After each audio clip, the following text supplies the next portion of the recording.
Hello everyone students, welcome to Alif academy online learning. मैं लाल मोहम्मद शेख। आज का जो टॉपिक है हमारा, हम आज के चैप्टर 15 આપણું पर्यावरण साइंस, ठीक है। तो इसके अंदर हम आज देखेंगे पार्ट 3 और इसके पहले जो पार्ट 1 था और जो पार्ट 2 था, अगर जो स्टूडेंट्स जो जो जितने भी विद्यार्थी है, अगर जो पहली बार ये पार्ट देख रहे तो उसके पहले के जो पार्ट है वो ज़रूर देखें, क्योंकि अगर वो पहले के पार्ट देखेंगे समझेंगे तभी इसके अंदर ज़्यादा खबर पड़ेगी, ठीक है। तो प्लीज़ जो पहले के जो पार्ट है वो पार्ट को देखना है और उसको समझ कर ही फिर ये पार्ट 3 देखना है। तो आज का जो पार्ट 3 है इसके अंदर हम देखने वाले हैं ओजोन स्तर के बारे में। ओजोन स्तर એટલે શું, તે કોઈ ન્યુસન તંત્રને કેવી રીતે અસર પહોંચાડે છે, इस तरह का क्वेश्चन पूछा सकता है। तो इसके अंदर हमको खाली याद रखना ओजोन स्तर। अगर इस तरह का कुछ हमारे एग्जामिनेशन हमारे परीक्षा में अगर इस तरह का कुछ भी सवाल आवे तो हमको ये जो हमने टॉपिक लिखे हुए हमको याद करके लिखना है। और ये जो है क्वेश्चन ये बोर्ड के अंदर मोस्ट आईएमपी टाइप है, पूछाता है। इसके पहले जो पेपर्स है उसके अंदर भी पूछाया गया है, ठीक है। तो इसको अच्छे से ध्यान से हमें समझना है। जो ओजोन है तो ओजोन को हम उसको बोलेंगे O3। अब जो ओजोन है उसका ये अणु है, इसको हम क्या बोलेंगे, एक अणु, ठीक है। इसकी संज्ञा है O3। अब ये जो ओजोन है O3, ये टोटल कितने, इसके जो परमाणु हो गए 3 परमाणु ऑक्सीजन के। तो हम यहाँ देख सकते हैं, हम पहले यहाँ पढ़ लेते जो गुजराती में दिया गया है। O3 इसका मतलब ओजोन ऑक्सीजन 3 परमाणु थी बने छे।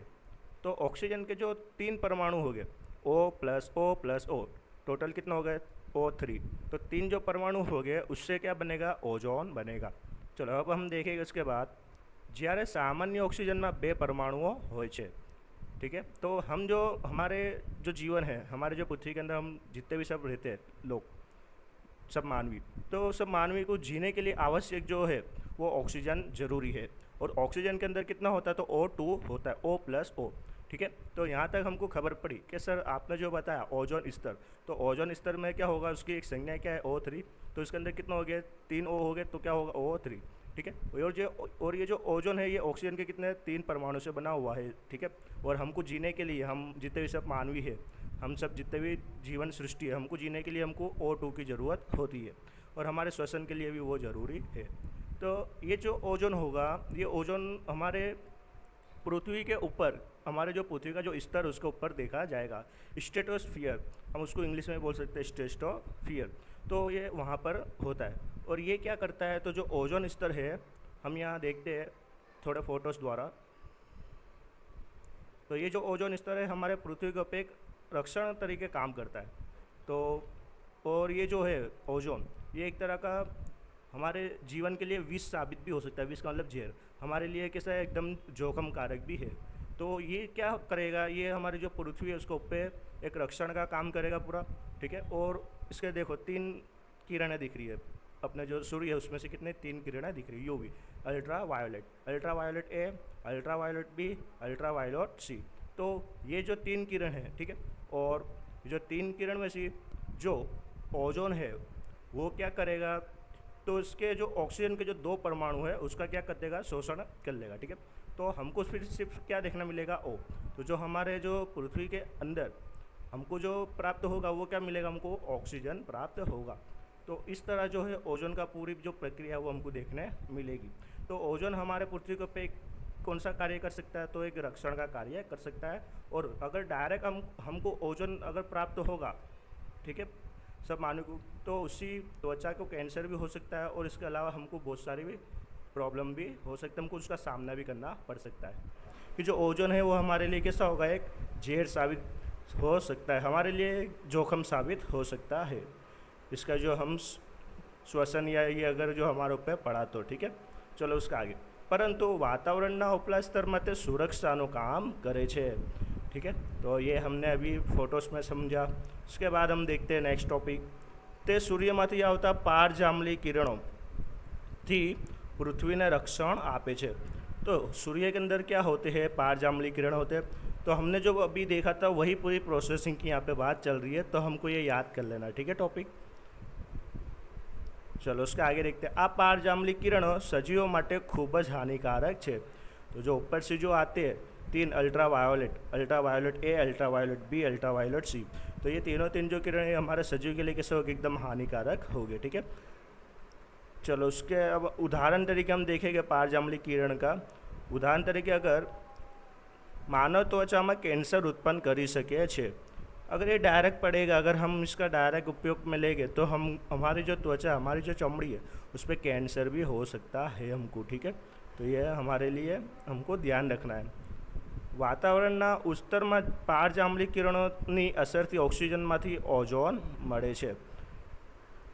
तो जिसको अगर ये इतने 5 टॉपिक है, 5 से 6 अगर लिखना हो तो लिख सकते हैं, और इससे ज़्यादा भी लिखने तो लिख सकते हैं। अब हम यहाँ पे इसकी थोड़ी प्रोसेसिंग देखते हैं। O2 है, ठीक है, ये अब ये जो O2 है अल्ट्रावायलेट विकिरण पारजांबली, अब इसको क्या है यहाँ पे छूटा कराया गया O+O। ठीक है, तो अब हम यहाँ देखेंगे O है और प्लस क्या होगा O2 होगा, टोटल हम करेंगे तो इसका क्या हो जाएगा O3 ओजोन हो जाएगा। तो हमको ये बता देना है। हमारा अगर क्वेश्चन पूछा था तो हमको ये हमारा जो सूत्र है या फॉर्मेट है हमको ये बताना, जिससे हमको अच्छे और मार्क्स मिल सके और हमारे अच्छे मार्क्स आ सके साइंस के अंदर। इसके बाद हम देखते हैं ओजोन स्तर की अगत्यता।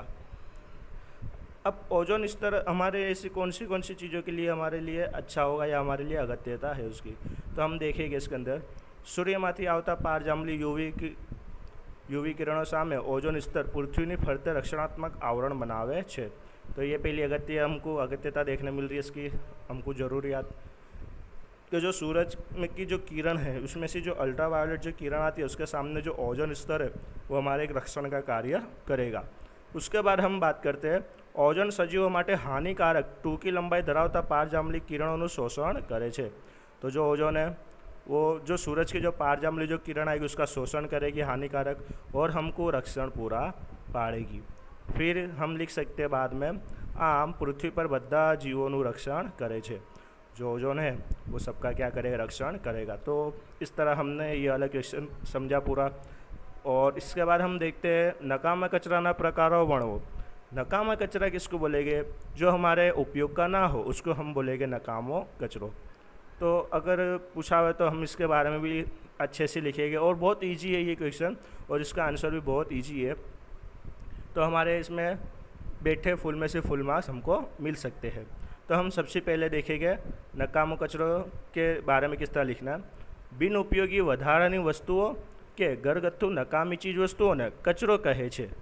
तो हम सब ने देखा ही है कि हमारे जो फालतू की जो होती है चीज़ वस्तु, हम जो उपयोग में नहीं लेते, या तो हमारी कोई वस्तु हो गई या तो हमारे घर की कोई भी सब चीज़ वस्तु हो गई, तो उसको हम नकामो कचरो बोल सकते हैं। अब जो कचरा है उसके हमने 2 प्रकार में उसको बांटा गया है। जो कचरे है उसको हमने क्या करा, 2 प्रकार में बांटा गया। पहला जो कचरे का प्रकार है वो कौन सा है, स्वरूपना आधार है। स्वरूप का मतलब क्या होगा, दिखने के आधार से हम उसको पहले प्रकार पाड़े हुए। दूसरा क्या है, विघटन आधार है, वो कितने टाइम में विघटन, वो कितने टाइम में पूरा उसका जो है सड़ना या पूरा उसका जो उसकी जो प्रक्रिया उसके आधार से हमने इसको पाड़ा गया। तो हमको सबसे पहले क्या याद करना है, कचरे के प्रकार वर्णो अथवा जणाओ सवाल के अंदर सबसे पहले हमको यही लिखना है कि जो बिन उपयोगी વધારાની वस्तुओं के घरगथ्थु नकामी चीज वस्तुओं हमें कचरो कहेवामां आवे छे। अने कचराने 2 प्रकार पाडवामां आवेला छे। पहला है स्वरूपना आधार और बीजो है विघटनना आधारे। चलो आपने अब अपने स्टार्ट करेंगे इसके अंदर कचराना स्वरूपना आधार है। इसके अंदर अब हमने देखा था पहला कचराना आधार स्वरूपना आधार है। अब इसके अंदर भी 2 पॉइंट हो गए। पहला होगा घन कचरो और दूसरा होगा प्रवाही कचरो। घन कचरो किसको बोलेंगे, जो कड़क होगा तो उसको हम बोलेंगे घन कचरो, और प्रवाही किसको बोलेंगे, जो पानी स्वरूप में जो होगा, ठीक है, तो उसको हम बोलेंगे प्रवाही कचरो। तो हम स्टार्ट करते हैं स्वरूप के आधार में से पहला टॉपिक घन कचरो। रसोड़ाना कचरामां शाकभाजी, फळ, छाल, हाड़का वगैरह, आ उपरांत धातु कचरो, कांच, तो कांच भी हो सकता है, ठीक है ना।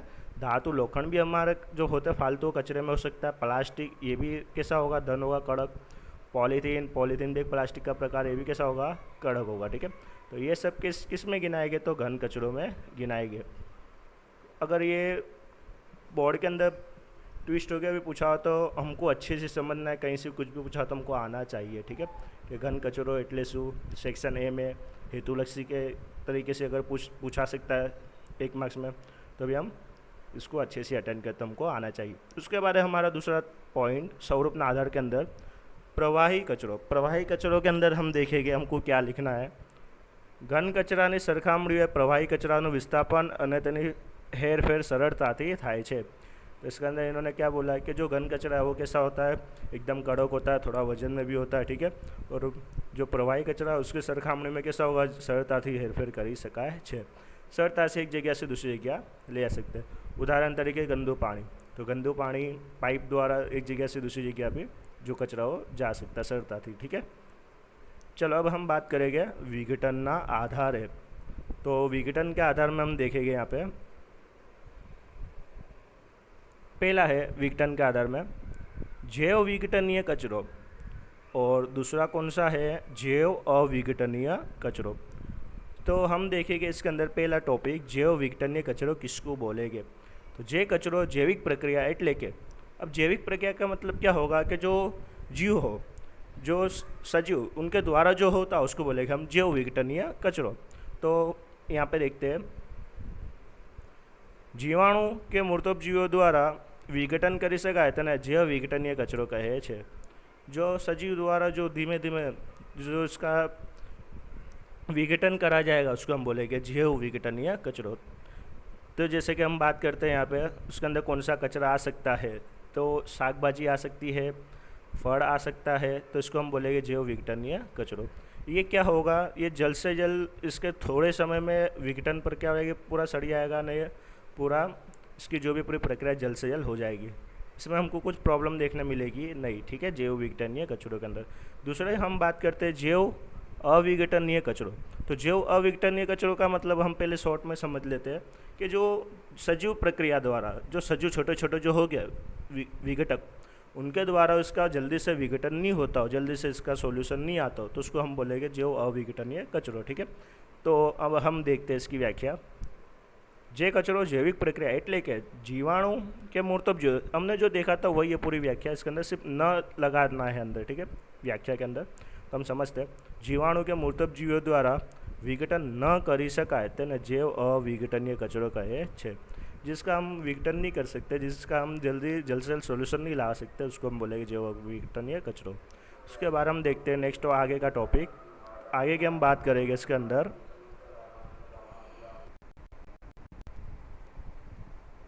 तो इसके अंदर हम देखेंगे आ पदार्थों पर तापमान अने दबाणनी असर थाय छे। अब ये जो पदार्थ है जो अविघटनीय कचरो, अब इसको पे अगर तापमान की असर होगी या तो इसको हम ज़मीन में डांट के रखेंगे, ज़मीन का इसका जो दबाव होगा वो असर होगी, तो भी इसको पे कोई इतना जो फ़र्क होना चाहिए वो हमको देखने मिलेगा नहीं। इन शॉर्ट में जो जैव अविघटनीय कचरो है ये जल्दी से सड़ेगा नहीं और इसका जल्दी से विघटन होगा नहीं। तो हम देखते आगे। तो पण ते लांबो समय सुधी पर्यावरण में मूल ज स्वरूप में रहे छे। तो इसके अंदर हमने क्या समझा कि ये जो पदार्थ है अगर हम तापमान में रखेंगे और इसके ऊपर अगर दबाण भी होगा, अगर हम इसको ज़मीन में भी डाल के रखेंगे तो भी ये लंबे समय तक क्या रहेगा, खुद का जो एक मूल स्वरूप है वो धारण करके रहेगा। जैसे कि हम उदाहरण तरीके यहाँ पे बात करते हैं कांच की। तो जो कांच है हम वो रखेंगे, अब वो महीने बाद भी अगर हम निकाल के देखेंगे तो जो कांच है वो वैसा ही रहेगा। पर उसके बदले अगर हम यहाँ पे साग भाजी या तो हम फल देखेंगे तो उसका क्या होगा, जल्द से जल्द उसकी जो प्रक्रिया है वो विघटन की प्रक्रिया हमको देखने मिलेगी। तो यहाँ पे हमको ये मेन समझना था जैव विघटनीय कचरों और जैव अविघटनीय कचरों के बारे में। इसी तरह हम अगर बात करते हैं प्लास्टिक की, तो प्लास्टिक में भी सेम हमको यही सिचुएशन देखने मिलेगी। इसके अंदर हम इसको डांट के रखेंगे, फिर भी हम थोड़े टाइम बाद हम इसको देखेंगे तो ये जैसा था वैसा ही हमको देखने मिलेगा। इसी तरह हम बात करते हैं पॉलीथीन की, और इसी तरह हम बात करते हैं धातु की, ठीक है। तो आज के जो हमारे क्वेश्चन थे, आज के 2 क्वेश्चन थे, तो हम एक बार फिर से थोड़ा देख लेते हैं। आज का जो हमने क्वेश्चन देखा वो था ओजोन स्तर एटले शुं, ते कोई न्यूसन तंत्र ने केवी रीते असर पहुँचाड़े छे, ठीक है। तो हमने इसके अंदर समझा और इसके हमने ओजोन स्तर की अगत्यता देखी कि हमारे लिए वैसे कौन से लिए अगत्य का है, ठीक है, हमको इससे क्या फ़ायदा होगा।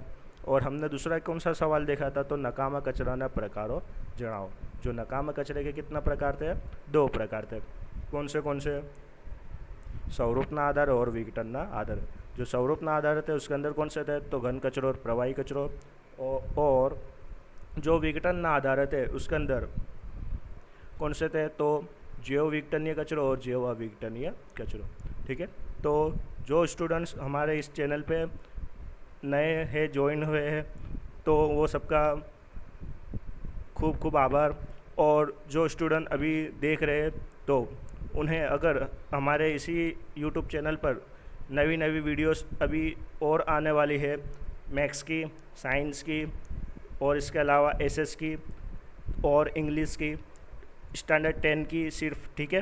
तो जो नवे है वो सब इस चैनल को सब्सक्राइब कर सकते हैं, और आपके जितने भी सब स्टूडेंट, आपके जितने भी सब मित्र हैं, जो फ्रेंड्स हैं, उनको भी शेयर कर सकते हैं। Thank you.